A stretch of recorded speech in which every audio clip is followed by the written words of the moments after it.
Breaks. Myself, Fredo Cervantes. It is Tuesday, August the 15th. It is bright and sunny, and I got a lot to say. These are the breaks. These are the breaks. These are the breaks. You know what it is.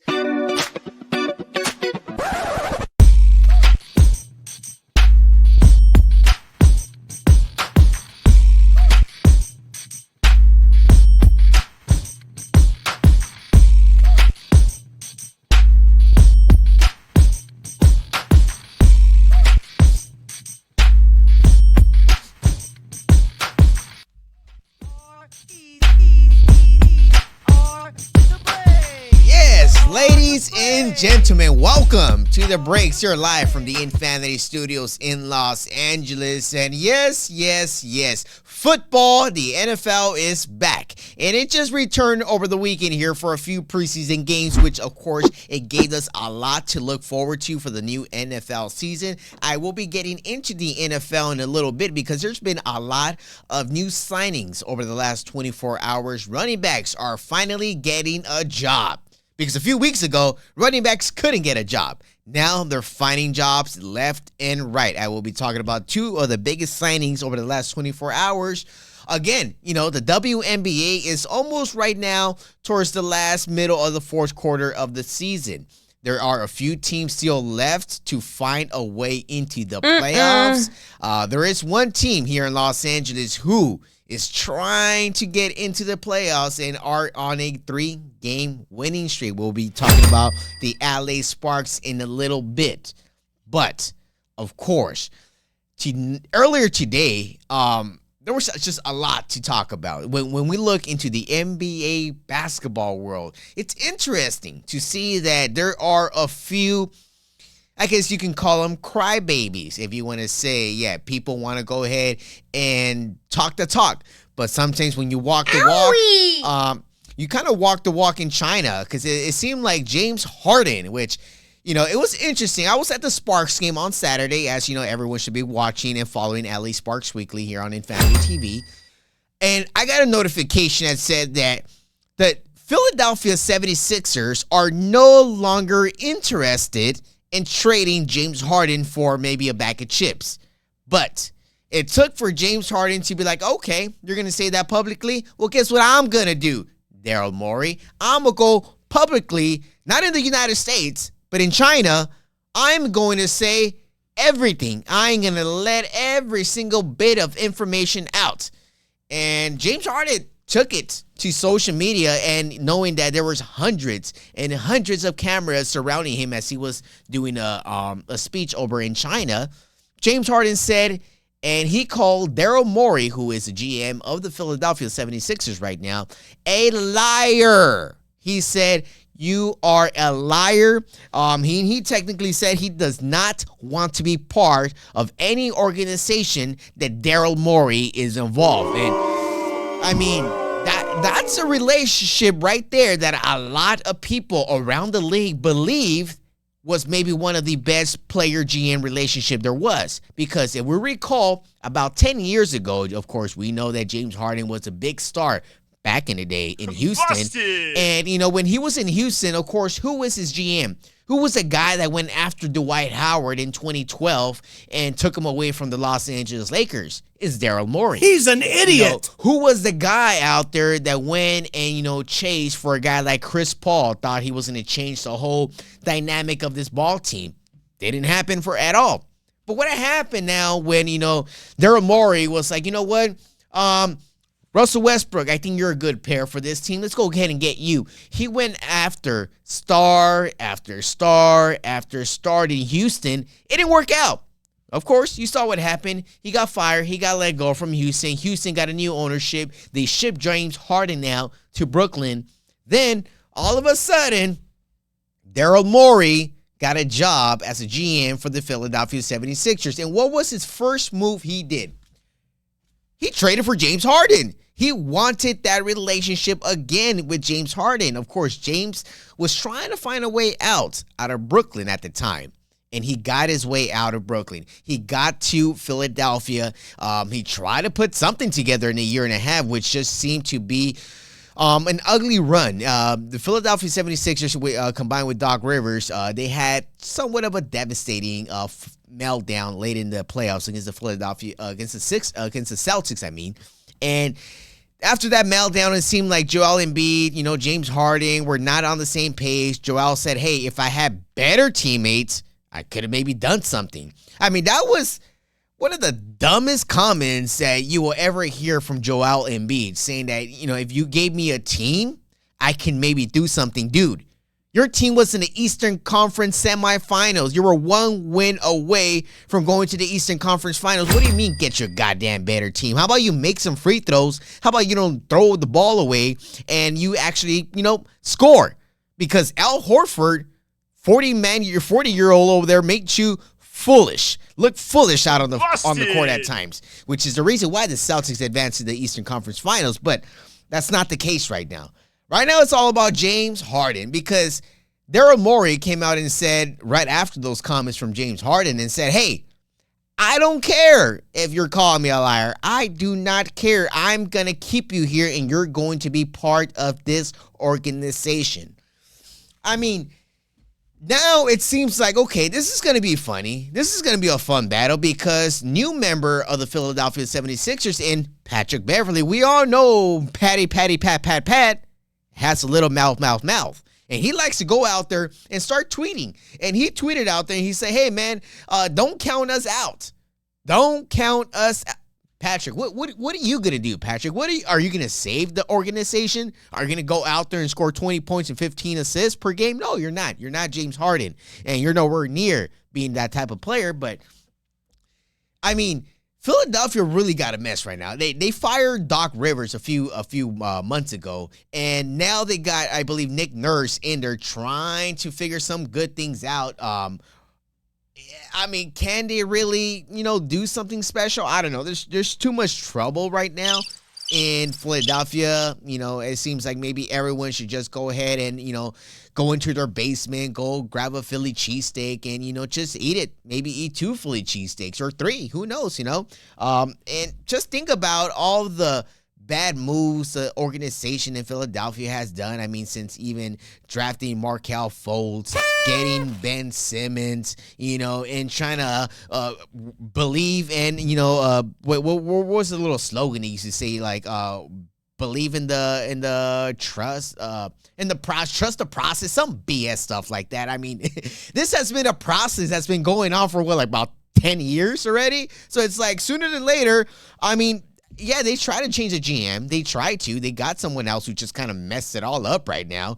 And, who knows what Daryl Morey and James Harden's divorce is going to look like. But as of right now, James Harden said, "Hell no, I ain't coming back to Philadelphia." And Daryl Morey said, "Hell yes, you staying here." And that's where they're at right now. So I don't know what the differences are going to look like in a few weeks, but you can expect as of right now for James Harden to be a member of the Philadelphia 76ers. Talking about the Philadelphia 76ers, they've never really been in the NBA Finals since 2001, since Allen Iverson took them there. But, as a lot of people are aware, ESPN had a lot of layoffs over the last few weeks and months and maybe years, because this is something that's been trickling down for almost 2-3 seasons, 2 to 3 years since the pandemic happened. After the pandemic happened, it seemed like ESPN lost. I mean, for them not having no live sports for maybe 6 months or so, they lost a lot of money. It seems like it, because now they're just letting guys go left and right. I mean, you have guys like Max Kellerman, Keyshawn Johnson, who were on television. And then now you got guys like, Mark Jackson and Jeff Van Gundy, who were the voice and the people for the NBA Finals. And of course, that NBA Finals crew has been together for almost 15 plus years. I mean, if we've seen every NBA championship from the moment the Celtics won it in 2008, from when the Lakers won back-to-back, and then you got Miami and Dallas that got a few, San Antonio snuck in a few, Cleveland, Golden State, and all those games were called by that trio of Mark Jackson, Jeff Van Gundy, and Mike Breen, which, shout out to Mike Breen. He's my guy. Got a chance to, meet him a few times. He's a great guy. Love his voice. Love everything he does. But now he got 2 new partners coming with them. And guess who those two new partners are? You got, of course, everyone knows Doris Burke. Everyone knows that Doris is amazing. She's very talented, knows everything that she does out there.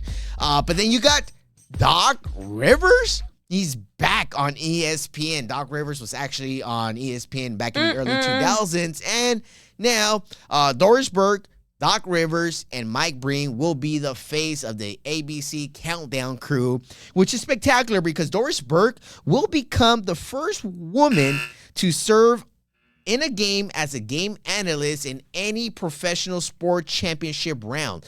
There are 4 of the major sports out there, and she is the first female voice in a championship round, which is very impressive, very good for Doris Burke and, Doc Rivers and Mike Breen to go ahead and do that. So I'm very looking forward to that. But guess what else I'm looking forward to? For something that happened this weekend in the NBA. We'll touch base when we return here on These Are the Breaks. What's up, y'all? This is Lexi Brown with the LA Sparks, and you're watching Infanity TV. Profanity Nation. A podcast for the fans, by the fans. Dive deep into the topics the other shows miss. Raw and uncensored. And he's going to play team ball. His legacy is at stake. Rare, hard-hitting interviews with players, coaches, and you, the super fans. I'm not hating. I'm like, okay, cool. Good. 3 championships in 5 years. He's more than good, bro. Profanity Nation. Listen live or subscribe on your favorite podcast platform. Powered by Jesse Brown of Keller Williams.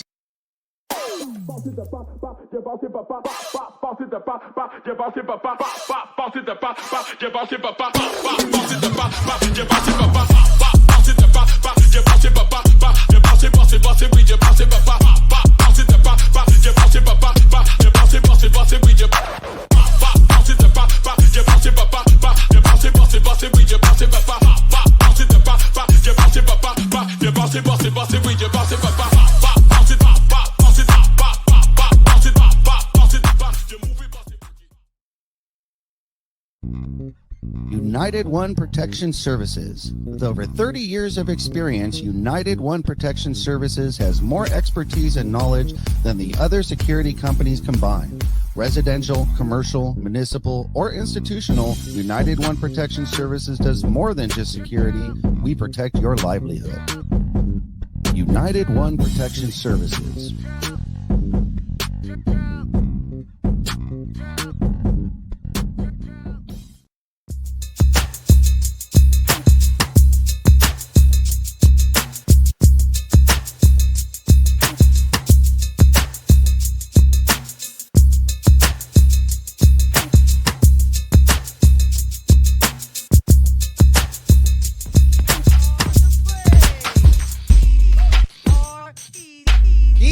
Breaks, guys, since I'm right here taking my own break, and I'm just, actually looking to the side here, and this is something I'm going to talk about. I don't know if we can get this camera out here and point this direction here, but if some of you guys here that are looking at this corner here, this Kobe Bryant tribute, and, we see the greatness of him, everything that he brought to the game of basketball. You can just see that he took part of a lot of people's lives and, invested a lot in everyone. And there was a human being that got inducted into the Hall of Fame this weekend, which a lot of people want to look at and say that he, I hate the comments that I heard that, oh, why is he even in the Hall of Fame? He wouldn't be there if it wasn't for Kobe Bryant. Yeah, maybe a lot of people wouldn't be there for a lot of other reasons. But when you look at Pau Gasol, Pau Gasol was a rookie of the year coming into the league, coming over from Spain, not knowing much English. I didn't know this part, that he spent the first 2 years in Memphis, not really knowing the United States. And that's something that a lot of people really don't take into consideration when, players come from other parts of the world. And you look at that fact that even like a guy like Tony Parker and Dirk Nowitzki, and Pau Gasol and even Marc Gasol, but, seeing what Pau did for the city of Los Angeles, that was a crucial moment for the people that don't know and, weren't around the Lakers, couldn't really see that in 2007 in the mid-season of that year. Kobe wanted out.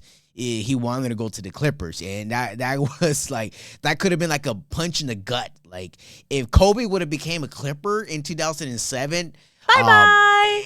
I mean, a lot of people, I truly believe this, and I mean, you Laker fans right now, tell me down there below or let me know, but I think mostly all of Laker fans would have turned to be Clipper fans. Like, honestly, I think that if Kobe Bryant would have decided to go to the Clippers in 2007, I think there would have been lots of Clipper fans around Los Angeles right now. I mean, it would have been weird to maybe see some number 8 jersey as a Clipper jersey, Bryant, or a 24 possibly. But yeah, you know, when you look at what Pal did that year, he brought the team, and even Pal mentioned during his ceremonies speech that he mentioned, he's like, look, I remember that day I landed after flying over from Memphis. He's like, I landed in Washington, D.C. I got to my hotel at around 3 a.m. in the morning. And he's like, I'm just trying to get some sleep. I'm trying to lay down. He's like, I'm trying to get ready to meet the team next morning. But he's like, Kobe called and texted. He's like, I want to come see you right now. I want to come see you. And he's like, I don't really want to talk to no one. I'm trying to go to sleep. But he's like, you know what? It's Kobe, so I'm going to let him come. Kobe came over, he said, and, you know, he told him, hey, look, let's get ready. Let's go win it all. Let's go win a championship. And he's like, that was his message to me that night. He's like, okay, well, look, we'll go try to win some championships. But what they were able to do and accomplish that second part of the season, to go without no training camp, nothing really put together. Now, of course, they had the genius and the Zen master and Phil Jackson at the time. And for them to go all the way through Boston and landed in that worst game 6. I mean, it was a devastating game for Laker fans to witness. I believe they lost by like 43 points or 35 points, something like that. It was an ugly loss, an embarrassment loss for the team and for the city of Los Angeles, because everyone that loves to compete against Boston and LA. And I know I'm definitely going to have fun with this one on Christmas Day this year, because we got the Celtics visiting the Lakers this season. But you know, this man right here that I'm looking at, you know, the Mamba mentality, the dedication that he gave the city of Los Angeles, he gave it his all. I mean, right now, none of you guys can see this, but I'm looking at another mural with like 20 different pictures of 20 different moments of Kobe Bryant's career. And you know, he built Pau Gasol, and I do give a lot of credit to Kobe Bryant. And even Pau mentioned, he's like, I wouldn't be here if it really wasn't for him, for his, I never dealt with another athlete like him who was just so laser focused. Like there was nothing else. He would breathe and live basketball, and knowing that he had a family, knowing that what he needed to do after Shaq left. I wish Kobe was here today to, you know, even though there were multiple interviews he did that he talked about, you know, the connection of him and Pau when Pau got here, and he looked at him as a brother, and still does till today. You know, they had a very close relationship. But just again, congratulations to Pau Gasol for being inducted into the Basketball Hall of Fame. Well deserved. Jersey retired. There's nothing much that he has to go out there and prove. I mean, he was a beast down there. I know Kevin Garnett didn't like that in 2010. I know Dwight Howard didn't really like that in 2009. But Pau is a 2-time NBA championship, and the Lakers would not have won those 2 rings without Pau. Without Bynum, without Jordan Farmar, Sasha Vujacic hitting those clutch free throws in Game 7 in 2010. And even Ron Artest, Meta World Peace, he hit a few big game-winning shots, crucial shots in crucial times in 2010 that allowed that season to go the way it did. But just again, man, Pau Gasol, and also shout out to Dwayne Wade, Tony Parker, and Dirk Nowitzki. Me watching this Hall of Fame thing on Saturday and just looking back into it, it kind of it allowed me to see what, you know, that how old I'm getting now, because I remember watching Dirk, watching Dwayne, and watching Pau, of course, and Tony Parker, watching them do their thing, and, you know, seeing that itself, realized, and I was like, God damn, I'm like, I remember that was me back then. And, you know, things happen for a reason. But congrats again, Dirk Nowitzki, Tony Parker, Dwayne Wade, Becky Hammon, Greg Popovich, and Pau Gasol one more time and being inducted. But when we come back, of course, got football. NFL is back, and I got a lot to say when we return here on These Are the Breaks. What's up, y'all? It's your girl, Chanel Gwimike, and you're watching Infanity Television. Boom.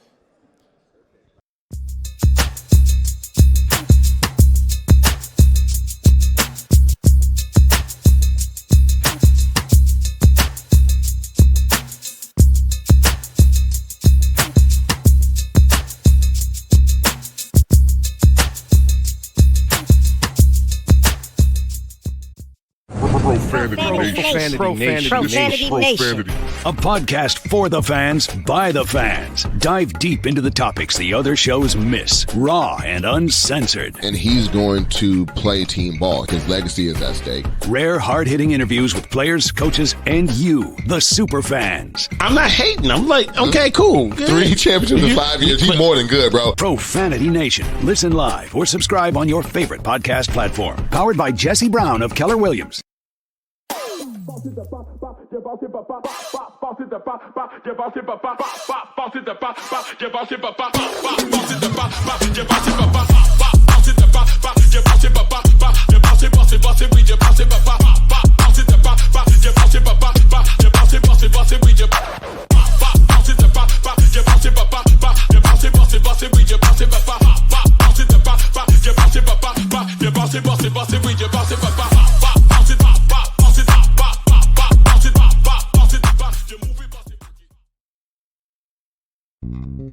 United One Protection Services. With over 30 years of experience, United One Protection Services has more expertise and knowledge than the other security companies combined. Residential, commercial, municipal, or institutional, United One Protection Services does more than just security. We protect your livelihood. United One Protection Services.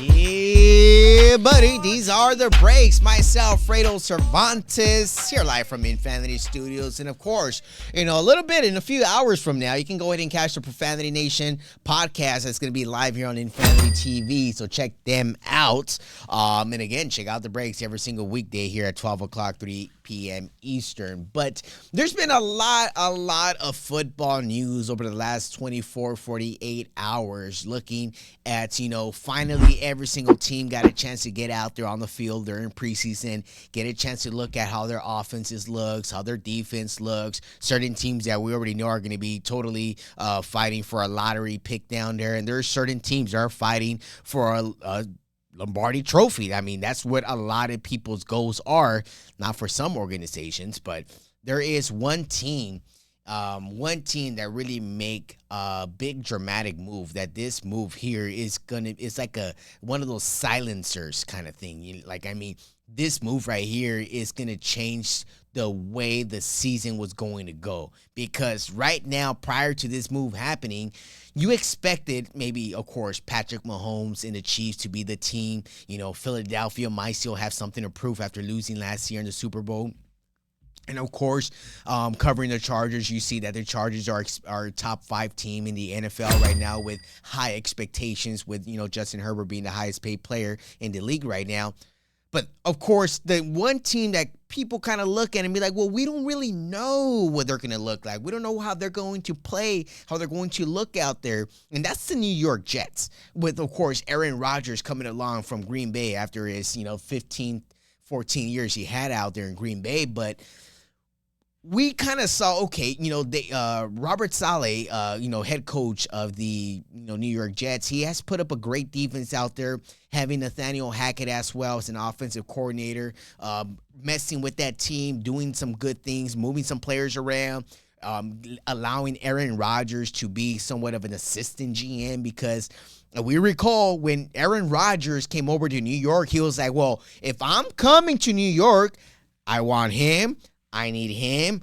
I also need him. And what about him? And he got every single player he asked for. I'm not sure if he asked for this one, but there was breaking news Monday morning in the NFL world as free agent running back, former Minnesota Viking, Dalvin Cook.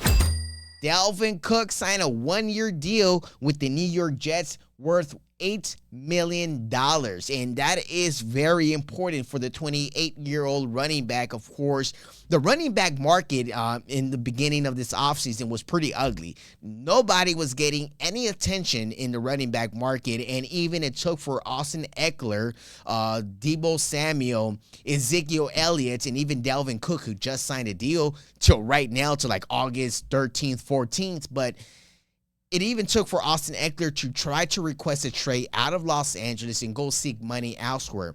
Los Angeles did the right move. They restructured his contract, gave him a few more incentives, give him some more money, and maintain a smile in Austin Eckler's face. But the way Minnesota Vikings disrespected Dalvin Cook after everything that Dalvin put his body on the line for the Minnesota Vikings and Kirk Cousins over the last 4 seasons, that was ridiculous to the way he was treated. As a 28-year-old was released on June 8th, so just about 2 months ago, he was released due to budget cuts. Of course, every time budget cuts are in the way, you got to cut someone that you kind of don't want to cut, but you got to do certain moves.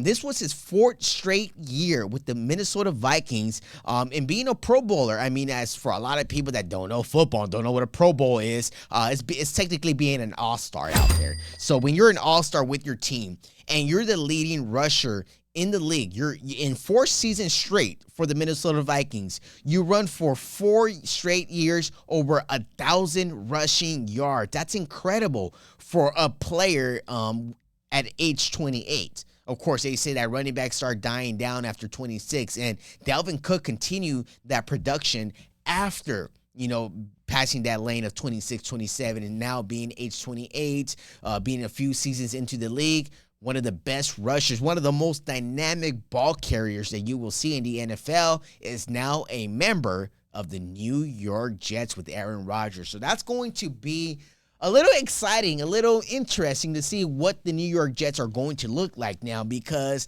before the move of Dalvin Cook, I was like, okay, well, I think New York can win about 9 to 10 games, and they're going to, depending on how good Aaron Rodgers is this season. But now with the addition of Dalvin Cook, someone who can rush for 1,000 rushing yards in the whole season, I mean, that's easy. Can maybe pick you up at two more extra wins. So I can maybe see New York being 11 to 12 wins this season. And that's going to be very interesting because the New York Jets do host the LA Chargers on November the 6th on Monday Night Football. That's going to be an interesting game to go ahead and I can't wait till November the 6th now because I want to see Aaron Rodgers against Justin Herbert. This is going to be a matchup that, because some of these players don't ever face off each other. This is not like basketball. This is not like baseball. Even baseball at times, you don't really have those matchups. You don't get the Yankees against the Dodgers. You don't get the Dodgers against the Red Sox so often.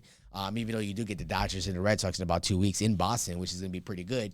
But, I mean, that was an interesting pickup right there for the New York Jets and Dalvin Cook. But then you look at another great running back who was not having a job at all. He seemed like he was done in the league. And that's Ezekiel Elliott from the Dallas Cowboys, formerly running back, did now sign a deal with, take a guess who Zeke took a deal with. He took a deal with the New England Patriots. I mean, that right there is somewhat of a dumb move. Why do I say that? Because we know that Bill Belichick, one of the best NFL coaches out there, which a lot of people want to say he's the best out there, which I don't think so. I mean, he had Tom Brady for most of the time, and once Tom Brady walked away, he's way under 500. So you really can see that, okay, Tom Brady was your weapon. Tom Brady was the coach. Tom Brady was the man in New England, not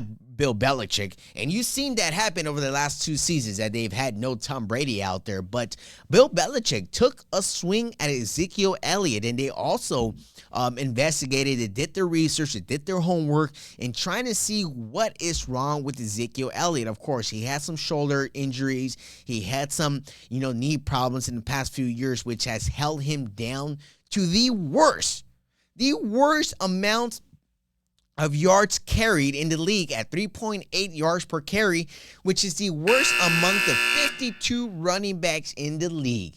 That's bad. That sucks. if you're Ezekiel Elliott right now, signing after being 7 years with the Dallas Cowboys, which was a lot of running, a lot of getting hit, and a lot of Kellen Moore's offense at that time. Always a sucker. Yeah, I mean, he might still be a sucker right now, but how much can the Patriots suck out of him right now? Like, how much production can he provide to a team like the New England Patriots, who are somewhat, they're right there. They're right there, whether they kind of got it this season or they don't. But that's going to be up to Mac Jones and them out there. But, very exciting things to go ahead and talk about next week, because next week we're going to have a lot more to talk about. And let's not forget that the Chargers took care of business this past weekend, 34-17 over the LA Rams, who are going to be tanking this season. And we'll talk a little bit more about the Rams, more about the Chargers, more about every single team around the league next week here on These Are the Breaks.